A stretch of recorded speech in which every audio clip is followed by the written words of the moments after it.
Welcome back to the Autoblog Podcast. I'm Greg Migliore. We have a great show for you today. We're going to talk about a lot of things electric. Perhaps you may have noticed that we launched our Autoblog Electric Hub this week. Lots of great content on there. We've got a charging finder if you want to find out what charging stations are near you. Plus all of the great electric car news brought to you by us here at Autoblog. So check it out. It's all over our homepage. And also, if you're just a really big electric fan, you could go ahead and bookmark this or follow this as well, and it'll take you right there. So with that, I will bring in senior editor for all things, should I say electric, John Snyder. What's going on? Hey, how's it going? I'm just excited about the launch today. And we've got our social media feeds running too. Yeah. So you can go follow us at Autoblog EVs on Twitter and Autoblog Electric on Facebook. Yeah, I like that. Small little behind the scenes thing. The Autoblog Electric wouldn't fit on Twitter. So our social media guy, Michael Morris, was like, how about Autoblog EVs? Like, hey, that's actually kind of a cool Twitter handle. So give us a follow. Yeah, a little easier to type too. A little easier to type. Yeah, that makes a lot of sense. It's good for SEO too. So we have a great show for you today. We're going to talk about a variety of things going on in the car world. We will spend your money. We've got an update from David in New Jersey. In the fleet, we've been driving the Kia EV6. That's our long-termer. John's been in the Volkswagen ID.4. We're going to talk about some of the memorable EVs we've driven in the last year and why. News section, we've got an electric pickup trucks roundup, the state of charging. We've got a bunch of different takes on that. We're going to talk too about some of the states, specifically New Jersey is the latest to put an expiration date on new sales of new ICE-powered cars. That's a mouthful, but we'll get into that, kind of talk about what we think it might mean. We'll see. Maybe it won't mean anything. And then F1 says, hey, we're never going to go electric. So there's a lot of stuff going on here. Maybe we'll have some breaking news even during the show. So, yeah. Let's talk about some of the electric pickup trucks coming. You wrote this one, just posted and updated this morning. There's a lot of stuff, obviously, that we know is coming that we already have driven. The new sort of addition and things that we know a little bit more about is the Ram Electric. The last time I think you did this, we didn't really know about the timing. We didn't even know what it was going to be called. Now we've seen it. We've seen a Super Bowl ad. To me, that's going to be a pretty strong contender once it gets out there. Oh, yeah, for sure. I mean, the Americans are, really good at building and selling pickups. So I think, we've seen how wildly successful the F-150 Lightning has been. Now there's going to be something for the Ram fans. It seems like a pretty promising truck too. 350 kilowatt charging and which is great. I think anytime that you can lower the charging times right now, that's one of the big things that people are looking for in order to get into an EV and be willing to live with it, even though most of their charging will be done at home. It's a bummer when you go on a long road trip and you just want to keep going and you have to stop for, however long. If you're driving an older EV, you got to stop for a good long while each time you want to refuel. So something like 350 kilowatt charging, that's as good as you can get right now. I think that's really important, especially in these trucks that are heavier and less efficient. But they'll probably have bigger batteries too. But it's just the charging thing's a big thing for it. Yeah, definitely. As I learned firsthand in the Kia EV6, our long-termer, can maybe get into that in a minute. But overall, I'm really liking that car. That's for sure. Looking at the list here, we've got the Cybertruck, which Elon Musk is promising mainstream production by 2024. We're actually recording this on the morning of Tesla Investor Day. So we may get more details on that. It's actually supposed to show up in some form this year. So we'll see. That's going to be, I think that could be a game changer. I like the looks. they've grown on me. I think they offer something kind of different. So, I mean, I think obviously it's going to be a Tesla. People are going to it'll be polarizing, but a lot of people will love it. So that's kind of a cool one on the list here. I think that's, could really reshape things. Like, I think it'll bring a lot of new truck buyers to the segment. Mm-hmm. Yeah, for sure. Yeah. Then there's the Scout truck too, which I think looks really sweet. We don't know as much about it, but 2026, a little bit farther. Yeah. I think, Volkswagen is pretty excited about that one. It sounds like they're going to be building a lot of it, or I don't know if they're going to build all of them, but it sounds like they're going to be building a lot of them in the U.S. So that's also really good right now with the Infrastructure Act, just to help make these more affordable for people too. But that'll be a neat thing, just the revival of the Scout name, and see what Volkswagen does with it. The Sierra EV is coming. It's a 2024 model year. You can already you can't make reservations for the Denali Edition 1, which starts at almost $110,000. So that's going to be expensive. But, lots of expensive trucks from General Motors on this list too. Silverado, Hummer, Sierra. The Sierra is cool because, if you don't want to go the Hummer route, you got another option there, and it will offer crab walk, things like that. I just hope that they offer some lower trims soon in the lineup, because over $100,000 is a tough pill to swallow right off the bat. Yeah. So let's talk about the state of EV charging. Just anecdotally, I'd say it's okay. That would be the way I'd put it up. Not really where it needs to be. Here, I'll give you my charging experiences in the last, say, 6 weeks. I've been slow. I was slow charging a BMW 330e plug-in hybrid, small batteries, only 20 miles of range, small gas tank. To me, that was more like how to get reacclimated with my local gas station than driving an electric car. Let's put it that way. Yeah. Although I saw road test editor Zach Palmer yesterday. He dropped off a level 1 charger for the EV6, which we just got from Amazon, I think. And he rolled right up quietly. So if you have a level 2 charger, you're okay with that. But yeah, that's one end of it. Then I did some really quick fast charging in the EV6 2 weeks ago. There's a DC fast charger nearby. It's a charge point. So that worked out pretty good after a slow start. Downside is then I went to the same charger on Sunday, hoping to kind of get a boost for the week, because I knew there was going to be ice storms, and who wants to be charging your car in an ice storm at a public place? And I literally got 10 miles of range. So that was a little frustrating. It just was really moving slow. The battery wasn't warmed up. But yeah, and I committed a faux pas because I parked in slot 1, parked in spot 2, and charged in spot 1. So it was a little awkward when this person rolled up in an Audi e-tron Quattro, and she was very nice. She just pulled her car up to the other side of the charger and plugged in. She's like, "Don't worry, you don't need to move." It's like, oh man, I'm that guy. I'm the guy, So I don't know. So it seems like infrastructure is up and down. I wanted to take. Go ahead. It's an interesting sort of inflection point right now. We're definitely better off than we were a year ago. I can now get up to my cottage pretty easily. Up in rural northern Michigan. And we've got more chargers coming online. Electrify America is building out their network. Reliability of these things is still a huge problem.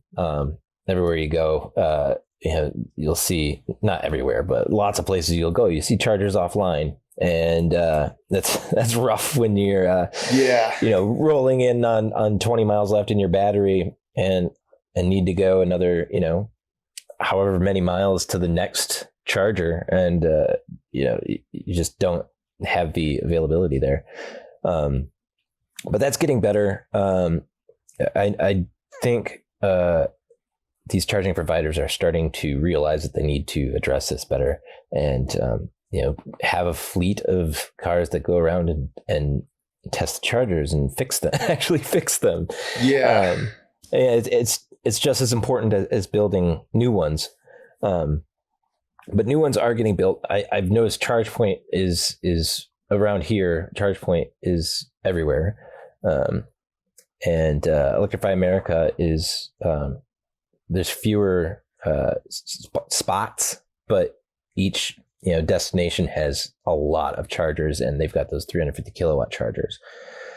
So that's super helpful now that more and more of those are coming online. And then as of today, I believe Tesla has opened up some of its supercharging infrastructure to non-Tesla vehicles. And I've been seeing videos on Reddit of people charging their Rivians and F-150 Lightnings at Tesla superchargers and getting really good charging rates. There's a little adapter that unlocks when you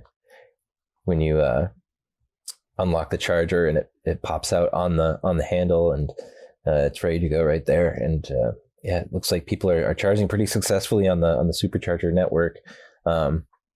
Glad to see that there's not any real compatibility issues. Maybe we'll see some as more people get the opportunity to charge on that. But man, that's huge. Tesla's just got they've got the infrastructure thing down better than anyone else. And I know that Tesla doesn't want to piss off some of its customers by allowing anybody to charge at a supercharger that might already be pretty full, pretty busy. So I think they're picking select ones to offer up, but they've just got so many of them already built out that it really helps to fill the gaps in the infrastructure for people traveling across the country or across their state. Kudos to Tesla for that. That's huge. Glad to see it. Yeah, that's one of those sometimes sort of incremental, like just low-hanging fruit things that really makes a difference. I think that will make a difference. When I was trying to take our EV6 up north, it was very doable, but I was pretty nervous because it was cold. I was worried about the rate of charge, with the chargers and with the car. And there's a fair amount of Tesla superchargers on the way up north in Michigan. Mm-hmm. And you actually know this better than I do, there's some fast chargers on the way up north. Not quite as many as I felt quite comfortable doing. Initially, I regretted not taking the EV6 because it's an awesome car, for one thing. Mm-hmm. But because when I got there and I had to top off the family truckster, the Acadia, there was literally 2 fast chargers sitting at the gas station. I'm like, well, I didn't even see these on the map, which is probably my own fault. So, there was that. But then it also did become a thing of how much of the vacation did I really want to be charging the car? And we did a lot of stuff. We went from, you'll know this logistically, John, it's from Petoskey to the Mackinac Bridge, which you ever get a chance to do that in winter, totally do it. It's amazing to see it, the ice and everything. Yeah. So, long story short, I would have been probably charging a little more of this long weekend that I wanted to. So thus, that's how I made the call. But I think I would have tipped the other way had I known if there was going to be a charger every 50 miles. That's sort of the latest news out of Washington is, mm-hmm. The government wants to grow the network of chargers to 500,000, including high-speed chargers, and they'd be 50 miles apart. So if you do that, and I kind of said this last week, you're really rethinking how people can use their EVs. It totally changes it if you had that level of scale. Yeah, it's funny. I've driven across the country in gas powered vehicles and, been in the Utah desert and been like, oh man, there is not a gas station for a really long time. And seeing how nervous that is, having, reliable EV chargers every 50 miles on these main highways would be huge, would just be a game changer for EVs. So yeah, I hope that they meet these goals. in whatever way. And I'm glad that, Tesla was willing to play ball for them, at least a little bit. So yeah, we'll see. Yeah. But that, yeah, if we can get, that much infrastructure in this giant country, I'll be pleased for sure. Yeah. It's interesting. I enjoy charging my car. It's still more like a technical kind of, and I'm not like I still do most of my notes in like a dot journal, like with pencils. Like I'm kind of old school. I have a smashed Android Google Pixel 3 phone. Like I'm not Mr. Technology, but I really do kind of geek out with charging electric cars. I like looking at how quickly the car is charging. I like trying the different vendors. It's way more fun than getting gas, where if you think about it, you're like taking this poisonous, flammable fluid, you're loading up your car with it. I mean, if you actually think about it, it's a little unsettling. We've been doing it for 120 years, whatever. It's all right. Good. But it's just from it's a different way to look at it, and I kind of like it. It's almost when I switched to an electric lawnmower last year, I found how much I enjoyed like not having to worry as much about some of the maintenance, like the oil and the gas, and just how literally I would fill up the lawnmower on a Saturday morning and then smell like I had I don't know, I just smelled flammable and grassy for the rest of the weekend, even if you shower. And, you extrapolate that a little bit to filling up your car. It's like, hey, all right, I can see electric here. So, I like charging my electric vehicles. I think it's fun. I'm looking forward to doing that later today, even though I know there's always challenges. That's the other thing too, is I try to level set going in, somebody to be there. Is the charger not working? So I don't know. Maybe the novelty will start to wear off. We'll see. Maybe. So far, yeah. Like you said, it's something you can kind of geek out about, and the strategies, maybe not ideal for everyone, but and hopefully, that changes where you don't have to really have a strategy, but that part is, it's kind of like a game right now. Yeah. But, not ideal for the average consumer, I suppose. It literally fits my lifestyle because we're work from home and I have a close fast charger, Yeah. So that's, I don't know. And I've enjoyed hanging out with the other electric vehicle owners. I'm kind of I'm a ghost. They think I'm an EV6 owner. I'm like, well, not, but it's too much to explain it, And you see cool stuff too. You see really cool cars. I saw a Silverado EV prototype. Oh, cool. One of the last times I was charging the EV6, and you just see cool stuff like that. I see pictures, online of some of people at chargers, and they're like, "Oh, I got to see this prototype and that prototype, and then this new car and stuff." So yeah, you get to see the newest, coolest cars at the EV chargers. The lady in the Audi e-tron was just that thing was awesome. It was it was all black basically. And it was the crossover. I'm totally blanking on the name. That's the Q5 based one. Am I thinking that right? And I was like, wow, this is really cool. And, she was interested in the EV6. I saw another guy in an EV6. When I rolled up there in the Hummer last fall, I was definitely a rock star. People were like, what is this? So yeah, it's a cool culture in many ways. And anecdotally, in Slack, I was talking about this earlier. I have a relatively short, errand, if you will, some preschool drop off in the mornings. And I literally saw 6 or 7 EVs. And it caught my mind because of the launch of Autoblog Electric, obviously caught my eye. But even a year ago, I don't think I'd see this many on the road. I saw a Polestar 2, a Model Y, 4 other Teslas, a Mach-E, and probably missing something, and the Polestar 2 is kind of cool because you don't see that many of those in Metro Detroit. But yeah, there's someone a parent at Wally's school that has one that I see sometimes. It's really cool. But the Polestar 2 is such a great car. I love it. I love it when sometimes I see people driving EVs that I've driven and really like, and I'm like, that guy's cool. Yeah. Yeah, no, I'm with you. It's a very understated one, as many of the Polestar things are. So I think that's kind of cool. So, yeah.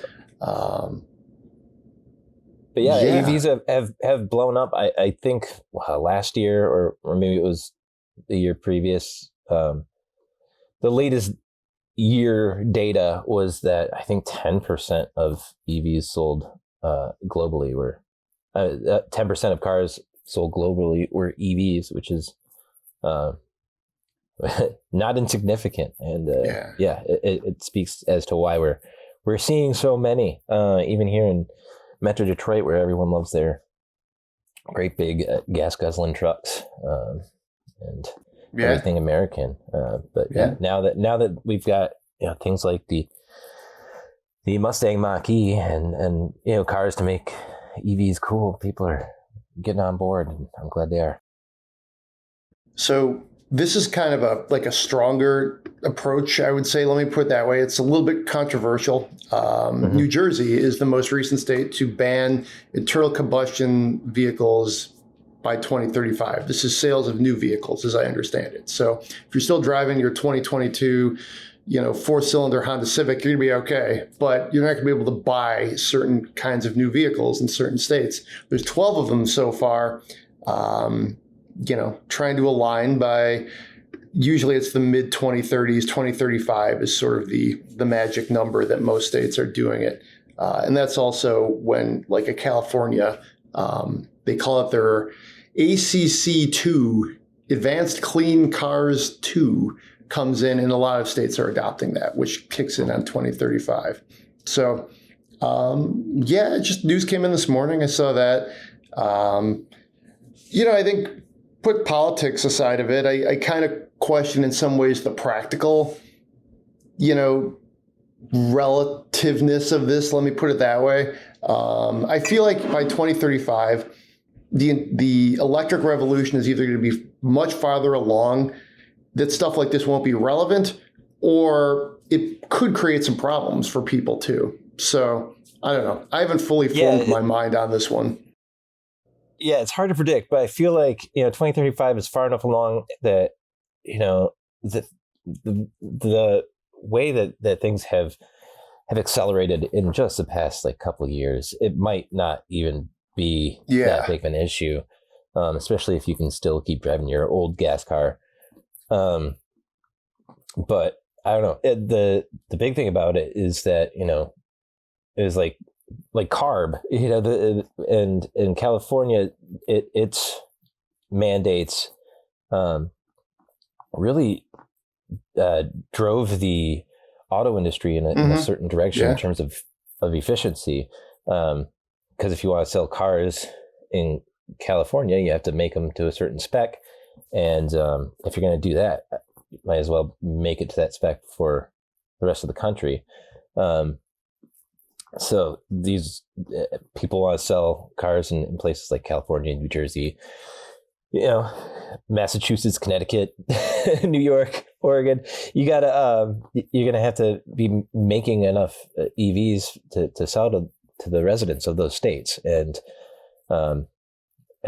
that'll mean that there will be EVs available. And, it's sort of that chicken and the egg thing, where, we need people to have EVs to have infrastructure. But now that I feel like the first chicken has laid the first egg, and they're going to start, being more chickens and eggs, and it's not going to be a problem anymore.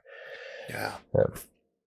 Another piece of news that came over the last couple of days is about the happiest EV owners. Rivian took the top spot, dethroning Tesla, which is kind of interesting. Yeah.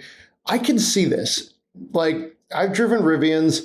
I've driven both of their products, the truck and the SUV. They're a little wonky in different ways, in my opinion, but overall they're cool. They seem to, I think, capture the zeitgeist of what people are going for. So I could see why Rivian, kind of won top honors, and maybe some of Tesla's, I don't even know why they would have edged out Teslas. Teslas didn't fare poorly. It could be some of the politics have started to irritate some Tesla owners. I wonder if that, or just some of the Twitter controversy. You wonder how that kind of bleeds in, even though this JD Power survey is ostensibly about like just, the products. But, you always kind of wonder about that stuff. Yeah. Well, JD Power did change their methodology a little bit this year. Yeah. And the survey was specifically first-time EV buyers. So I don't know if that makes a difference either. And with Rivian being new, that's a good point. Color people. The thing that surprised me was that, if you're going down from the premium segment to the mass market EVs, Mini Cooper EV took the top spot, which is that just kind of surprised me because it's not the most convenient vehicle. It's not big. You can't put a lot of stuff in it. It's got 115 miles of range or something like that. Not a lot of range, and it just goes to show that you don't have to have a big family hauler or something with a huge battery to have an EV that you enjoy.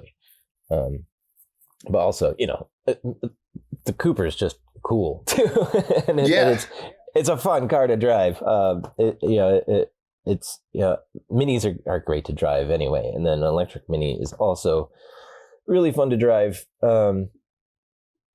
And for most day-to-day driving, it's not an issue. You just charge at home, and as long as you're not driving over 100 some miles a day, you will never have to use a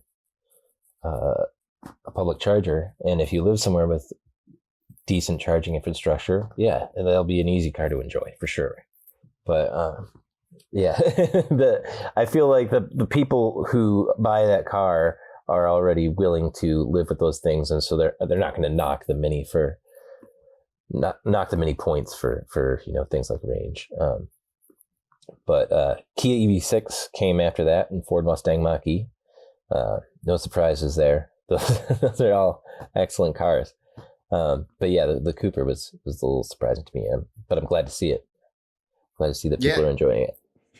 Yeah, I thought that was cool. Actually, we get so jaded as journalists about everything. A lot of times it goes to chalk or what you expect it would be. And they're like, oh, the Mini Cooper Electric popped in there. That's kind of cool. And I've not driven that one. I can only imagine how fun that must be to drive, because Minis are fun to drive, and that sounds like a riot.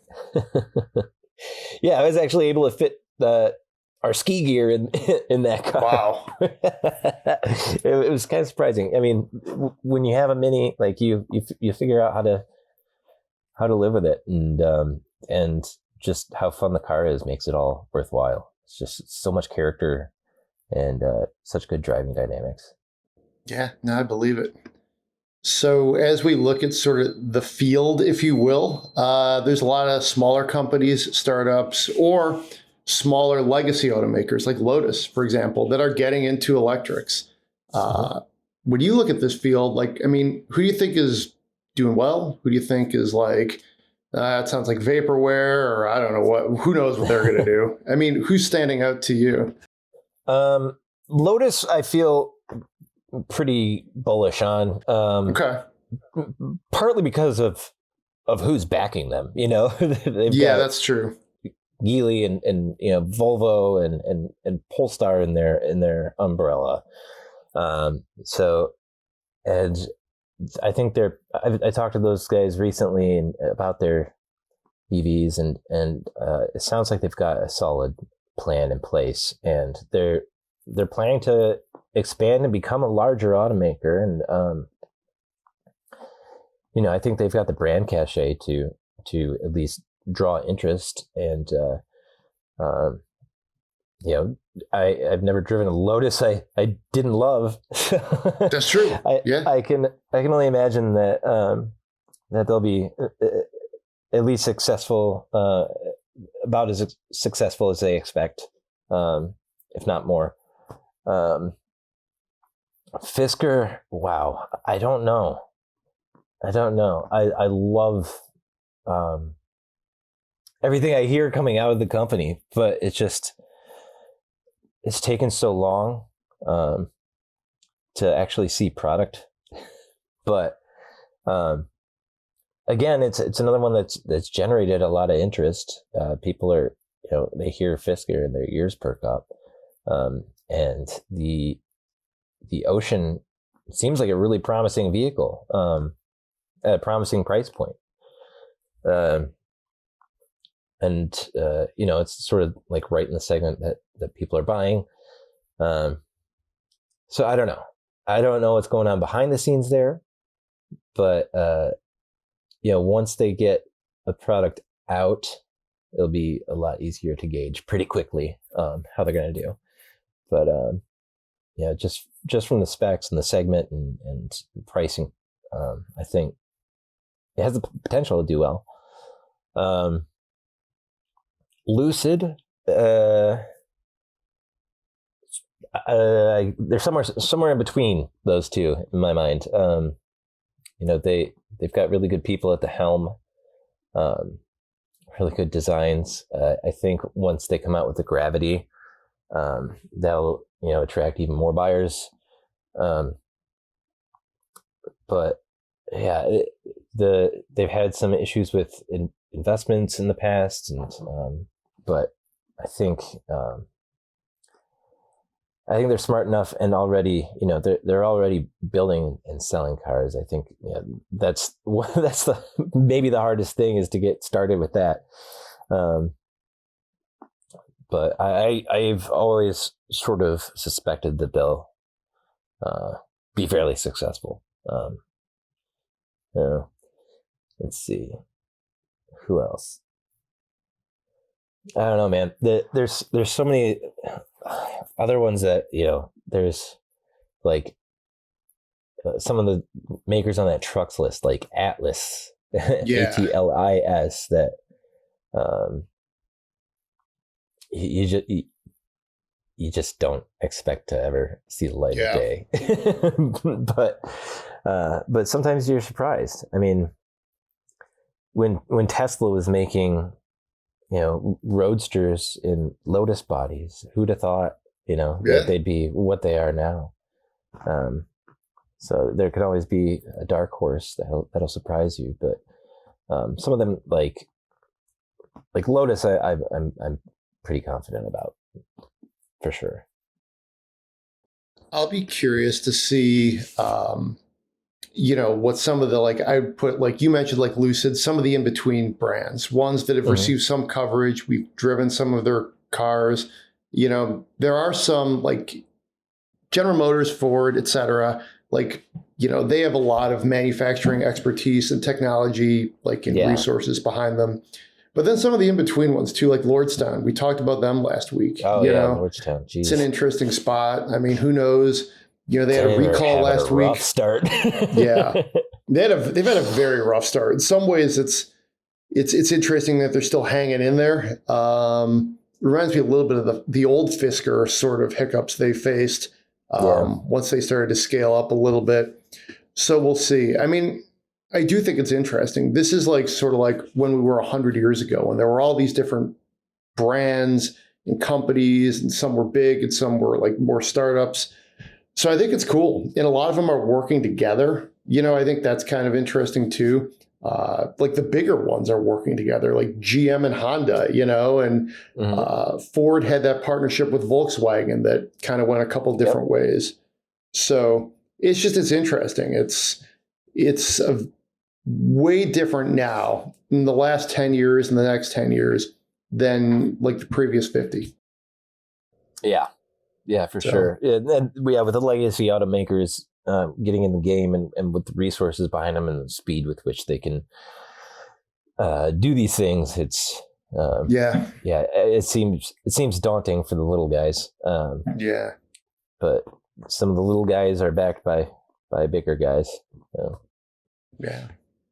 So then we have news, kind of an interesting way to put a bow on this. Formula One, Stefano Domenicali, the president's we are never going electric. So hot take. I can see how that makes sense too. I mean, they already are like essentially hybrid cars in some, means of the definition, using KERS and other things. They have been for quite some time. But I mean, I guess if you go electric, that's Formula E, right? I mean, and like I can somewhat see his point. It's motorsport. It's sport, So, I mean, you're not really. I'm sure there's studies on the CO2 emissions and the stuff that F1 makes. But I mean, it's horse racing still around. We don't use horses as our main means of transportation. At some point, ICE cars will go away, probably. It'll probably be quite some time, but they'll probably go away in some form. And, we still will have like different motorsports series. So I don't know. I wasn't actually all that surprised by his comments, especially having seen how he approaches interviews in the past. He doesn't hold back. Yeah, and they're sort of banking on synthetic fuels. They're still trying to go carbon neutral. F1 is by 2030, and they want to do that by switching to sustainable fuels, e-fuels, which could throw a wrench into things too. That could mean the companies like Toyota might be okay in their slow approach to EVs if sustainable liquid fuels become another prong in the approach to sustainability and carbon neutrality for transportation. I know Porsche and Audi are big on e-fuels, and if it's something that gets off the ground and gets going, and if F1 can do it, a lot of the F1 stuff trickles down into consumer cars. So there might be a spark of life for internal combustion yet, but I'll be very curious to see that roll out from F1, and if they can stick with the sustainable fuel thing and not go back on this never going electric thing, it'll be interesting. It'll be interesting, but yeah, like you said, there's already Formula E. If Formula One did go electric, they'd have to find some other avenue, maybe just make their cars way more powerful or something. But which they could do. Battery, but I mean, with battery technology and whatnot, and it might be tricky to endure a whole F1 race. But I'll be watching that. I'll be paying attention, seeing what's going on there, because like I said, that often has effects on consumer cars. We see that technology trickle down all the time. Sounds good. Yeah, I mean, F1 kicks off basically today's Wednesday. We'll start seeing practices, I think, tomorrow. Bahrain, first Grand Prix of the year. I'm looking forward to it. I like to, we're a pretty early rising family, and the F1 races are usually on pretty early. So looking forward to the season, but catching up a little bit on Drive to Survive too. Yeah, I haven't watched that yet. I need to catch up. Yeah. First, this is the new season of the show dropped Friday. So I've watched a little bit of it.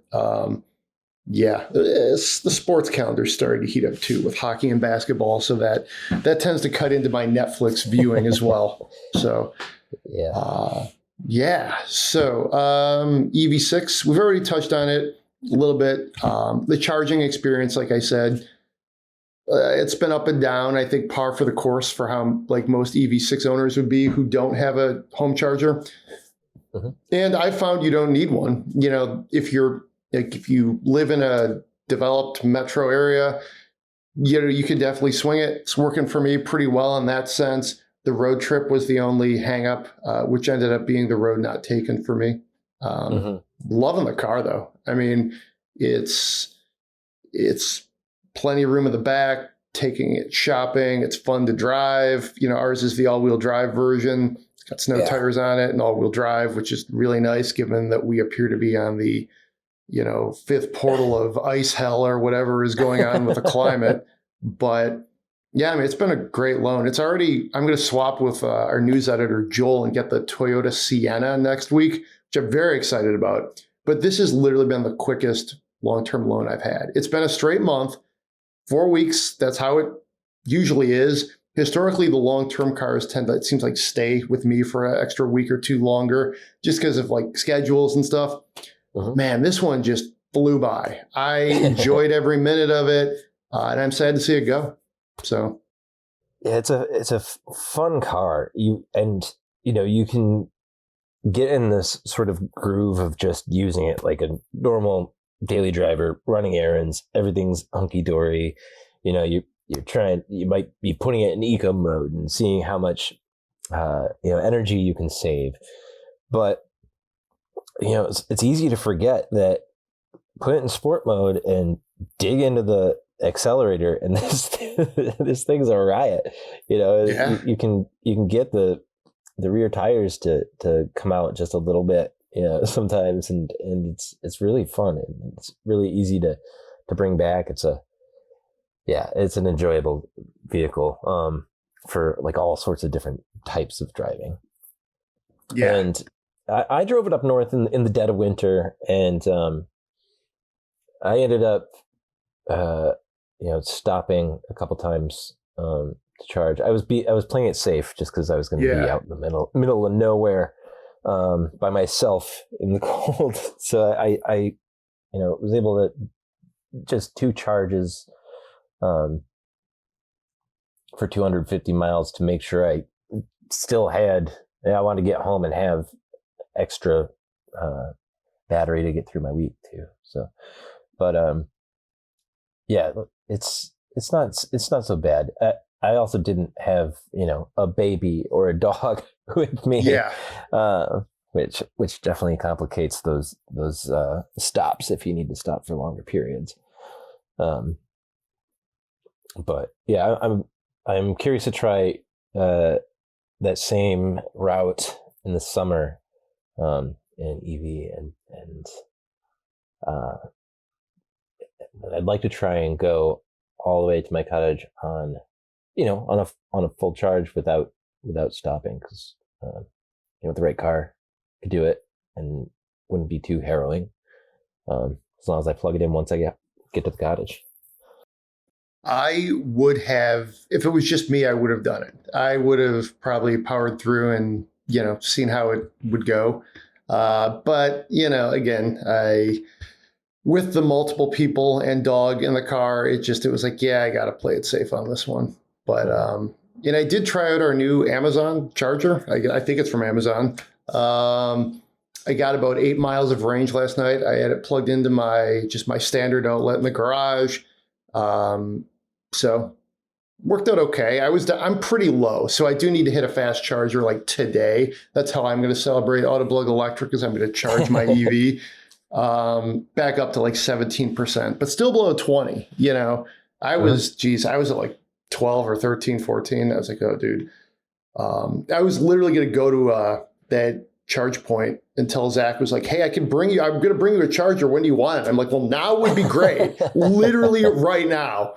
So it's okay. I mean, I don't know if, when it comes around, if the EV6 comes back to you, you get like if I had plugged in, I probably would have had another 10, 15 miles of range this morning, but forgot to go up to the garage. So it's a nice line of defense, if you will. So how's the ID.4? I really like it. Apart from the tech, the really wonky infotainment system. Other than that, I've come to be okay with like the touch slider controls and the fact that you have to tap a little button because there's only 2 window levers, so you have to tap a button to switch them between the front and the rear. You don't use that often. But everything else about the car, I love it. The interior is beautiful. Really nice. It's really clean. I really like the design. the handling is fantastic. This is just a really fun car to steer. It's definitely, more on the European side than the American side of Volkswagen handling and steering. It's really sharp. You can really point it wherever you want. If there's a pothole, you can quickly just and just get right around it. It's really nice. It's very, very sharp. And not having a Mustang Mach-E to directly compare it to while driving it, it feels plenty quick. It's not slow at all. It feels like a normal EV, which feels quicker than most gas-powered cars I've owned. And the space inside is really nice and usable. Really easy to put kids and gear in. I really enjoyed it. There's some weird design things about it. The drive selector is up next to the digital instrument panel, and you sort of twist it. It takes a little getting used to, but you get used to that quickly. It's not a problem, and it just makes it sort of neat. But yeah, I quite liked driving that around. And I've been seeing, we talked about seeing EVs. I've been seeing a lot more ID.4s on the road around here too. Definitely. And someone who had a Tesla Model Y, they came up and were asking me about it because they were looking to add a second EV, and I was like, yeah, it's good. But this guy was like, his things was tech. He wants good tech in the car. I'm like, you might want to look at something else.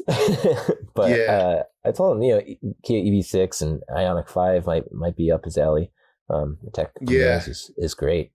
That's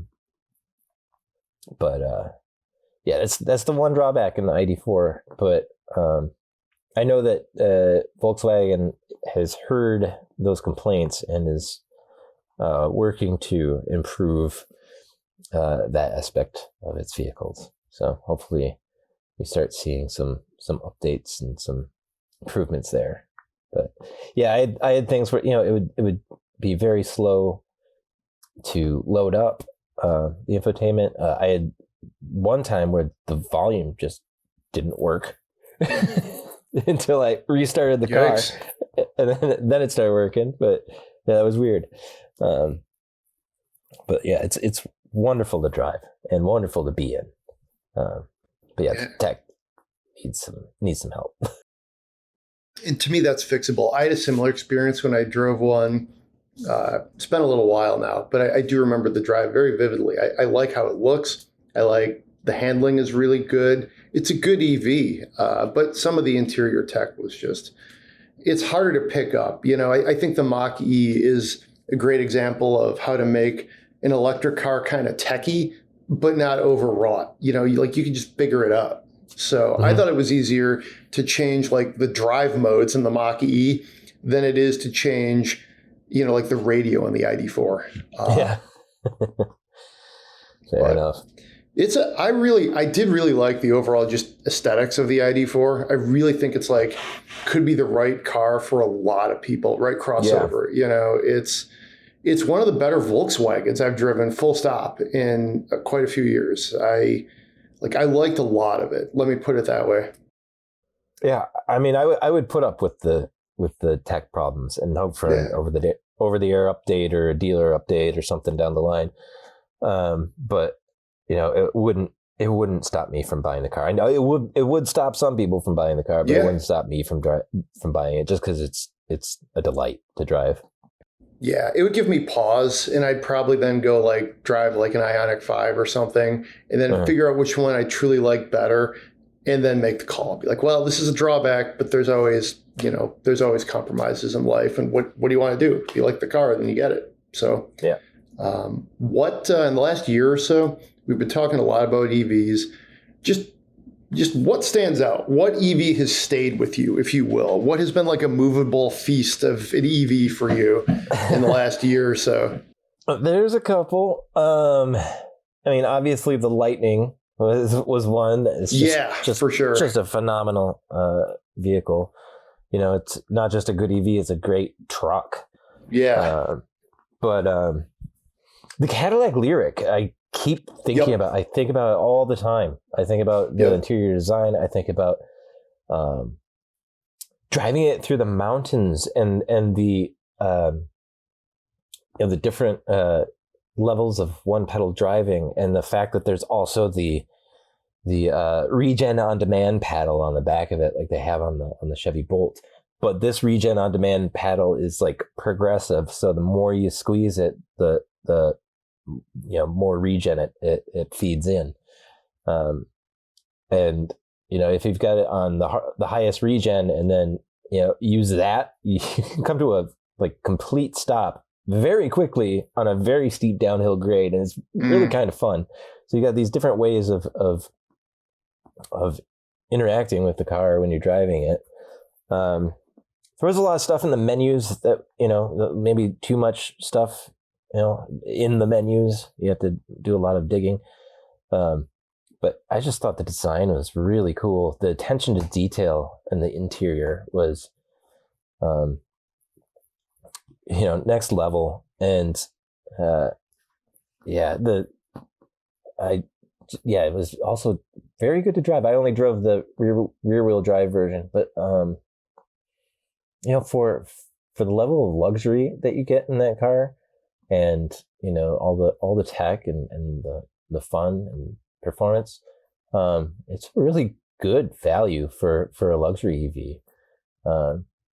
It's hard if you're looking at a luxury EV crossover, that one's hard to beat in terms of just an overall value package. So yeah, that one stuck with me quite a bit too. Obviously the Hummer. Yeah, same. That was awesome. Just because it's like so much fun, just incredibly goofy fun. Crab walk, putting it like in extract mode, and driving over stumps in my lawn. Yeah. I just I'd be on the weekend I'd be inside like doing a chore, and I'd be like, I'm gonna go outside and drive this thing around the block. Yeah. just for fun. It's just a riot, just terribly entertaining. Man, we had a minor health emergency. Everybody's fine, but when we rolled up, when I rolled up to the emergency room drop off in the Hummer, oh man, you want to have some jaws drop when you're rolling up in this electric Hummer. I mean, literally the security guard just had no idea what to do. It was like I said, everybody was fine, so we can laugh about it now. But just looking at this guy's jaw drop when because it's also pretty quiet and it's enormous in the cognitive dissonance people have trying to just process, that. So that's cool. I agree with you. That really stood out. The Lightning was outstanding. In some ways, it almost didn't stand out to me because it was so all around good. That's a weird way to say it, but I kind of figured Ford would make an awesome electric F-150, and they absolutely did. Yeah. So, in some ways, it was almost you guys did exactly what we all thought you would do. So it's ironic maybe that didn't stand out as much as some of the other ones that were a little more novelty. But the Lightning, I mean, it won Truck of the Year. It's excellent, So yeah, and it's still very, very much an F-150. Yes, you can get out of your gas or diesel F-150 and get in this and feel right at home. You'll just be more comfortable and have more power. Yeah, which sounds pretty good to me. Yeah. I mean, I'm trying to think if there's anything else that stood out. I really like the Lyric. I thought it was an excellent design aesthetic for Cadillac. I think something like that could really raise their brand.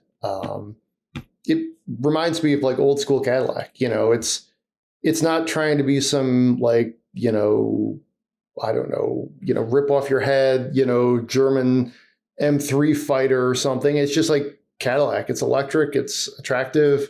It has a lot of cool like features in it. I really like the Lyriq too. They need to scale it up, obviously, because they didn't sell many of them last year. That's a good one too. The Genesis G80 electric was outstanding too. I haven't driven that one yet. I'm curious car. About that. Yeah.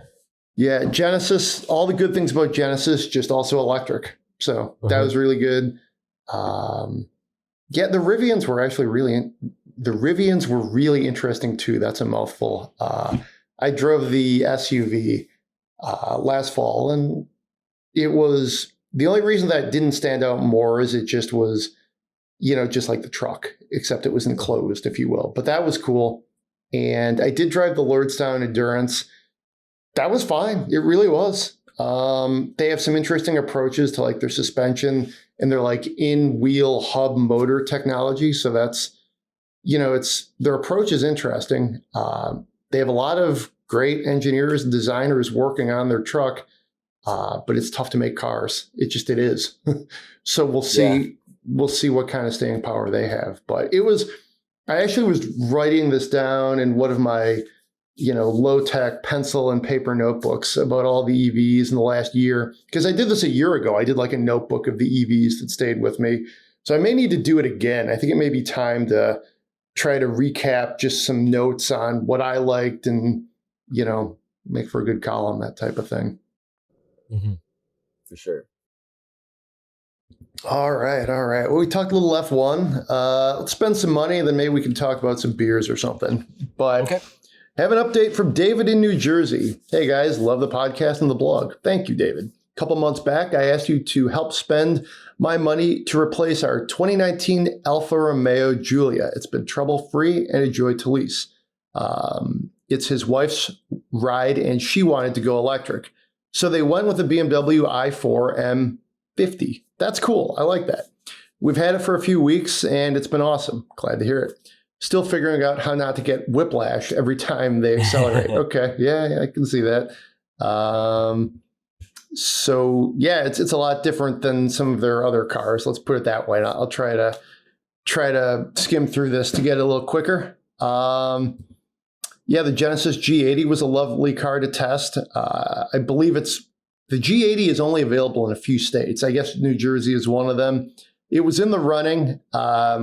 They could not bring themselves to buy an $80,000 car from a Hyundai dealership. So there's that. They're not going to go with the Tesla. Polestar is a little tight, 6'4". For what it's worth, and you're taller than I am, I found the Polestar 2 a little tight, but you didn't, if I recall, right? Yeah, I was okay with it. You were okay? I'm like, most of my height is in my legs. So my torso, like I usually don't have problems with headroom and stuff. Got it. Okay. Yeah, I thought it was tight, but maybe I sit weird. I don't know. So let's see. David also mentions that local electric company put up a $1,500 rebate on installation. So he was able to get a level 2 home charger for $100. That's not bad, right? And then that's awesome. Total cost was $550, including some installations and other rebates. And then he just signs off with some whiskey time. So, all right, that sounds good. It's a nice segue into our, sort of happy hour section. But yeah, I mean, overall, just congratulations on the i4. I have driven the i4. Have you driven that, Jen? I think it's a pretty good one. No. Yeah, it's interesting. I got a chance to walk around it and sit in it, and it was really nice. And I imagine it's great to drive. Yeah, I think it's a good move. You get the enormous grill on it. Yeah, I mean, it's not cheap, but I mean, we like it. Just looking at some of our colleagues, Car and Driver gave it a 10 out of 10 rating, which is pretty gaudy. CNET gave it a 9 out of 10. So, it seems like Autoblog is, we're aligned, if you will. Like, it's not like we're out there, but seems like everybody likes it. So good move there, Dave. enjoy your whiskey. It sounds like you've earned it. Car buying is tricky. So yeah, that's this week's show. It is March 1st. I'm going to get into my case of Guinness. I think that is what my evening drink will be. Yeah, I've been seeing, they've had that on sale at the grocery stores and stuff. It's that time of year. Yeah, I had a really good Griffin Claw, Mr. Blue Sky, which is their, it's kind of their lighter, I think it's an ale. It might be a lager. I don't know. But it's a really good beer to drink on a heated patio, which I did last week. Do you have any recommendations here? Getting into the summer, there's a lot of really good beers from Witch's Hat Brewery, which is just down the road from me in South Lyon, Michigan. Okay. They've got some really good, lots of really good beers, lots of good sours. The one I had that had been sitting in my fridge for a while that I busted out after skiing was called Dames and the Giant Peach. So it was like a peach sour ale, and it was delicious. It was it's sort of a like a farmhouse ale. I like those. Maybe one or two. Yeah. And so it hit the spot. That's the only like distinct beer that I've had lately. I put some Stella in my veggie Sloppy Joes. Good idea. So I had a swig of that, but I had a cold a while back, so I had some hot toddies with some bourbon. So I still got some Elijah Craig, but I've been reading up on some cheap whiskeys, and there's one that my hairdresser has been telling me about. Very Old Barton. It's like Barton. Okay. Yeah, it's like $12. It's maybe $17 for the 100 proof, and it's just everything I've read about it. It's just one of the best whiskeys you can get and it's like super cheap. I'm gonna seek that one out next time I'm at the store. Okay. Yeah. You said it's a bourbon or a whiskey? It's a bourbon. Yeah. Oh, it's a bourbon. Okay. Yeah. Maybe I'll check that out. I have a weird relationship with bourbon, rye, some whiskeys. Like sometimes I like them, sometimes I don't. So I don't know. A good cheap bourbon could be a low risk play for me. Something to have by the fire in the spring when it's still a little chilly, but try something around the fire. And I've still got. I went to Woodford Reserve in Kentucky. Oh yeah, that's good. Like 6 years ago, while he was a baby, and I bought a bunch of weird bottles, different, like cask strength and different lengths of aging and things like that, different blends, and most of them sit unopened in my basement. But I'm gonna have to bust those out, and because I've been thinking about those a lot lately too. Man, I need to get back to Kentucky. Yeah, they do bourbon right down there. Let's put it that way. That's that is definitely a good place to go if you're into bourbon and whiskey for obvious reasons. Cool. But David from the Spend My Money recommends Widow Jane whiskey. Oh, that's right. I left that out. That's right. Yeah, and that reminds me. Just the name reminds me of something from here in Michigan that I quite like. Two James Grass Widow. Okay. That's a really good bourbon. That's one I quite like. I like the Two James Distillery that's in Corktown in Detroit. It's like St. Patrick's Day month. It's a great place to hang out. There's a parade coming up on Sunday, couple Sundays. It's like the Irish parade of Detroit, and that's a good place to grab a spot to warm up. The Two James Distillery, they do some really nice things as far as some great stuff. I had an old fashioned there a few years ago, and I was not driving, which was good, and I literally went across to Slows, which is the barbecue restaurant across the street. You may have heard us mention that come Detroit Auto Show time. And I had a lot of ribs and pulled pork and fries to sop up that one old fashioned. So, they do good stuff there too. I had a good maple old fashioned on Friday actually too. I recommend that from Griffin Claw too. Smooth, very smooth. All right. Cool. All right. Well, send us your spend my monies. Send us your spring beverage recommendations. Don't drink and drive, obviously. Everybody be safe out there. Check out Autoblog Electric. Let us know what you think. If there's some areas you'd like us to maybe dive into, please let us know. Send us your spend my monies too. That's podcast@autoblog.com. Be safe out there. We'll see you next week.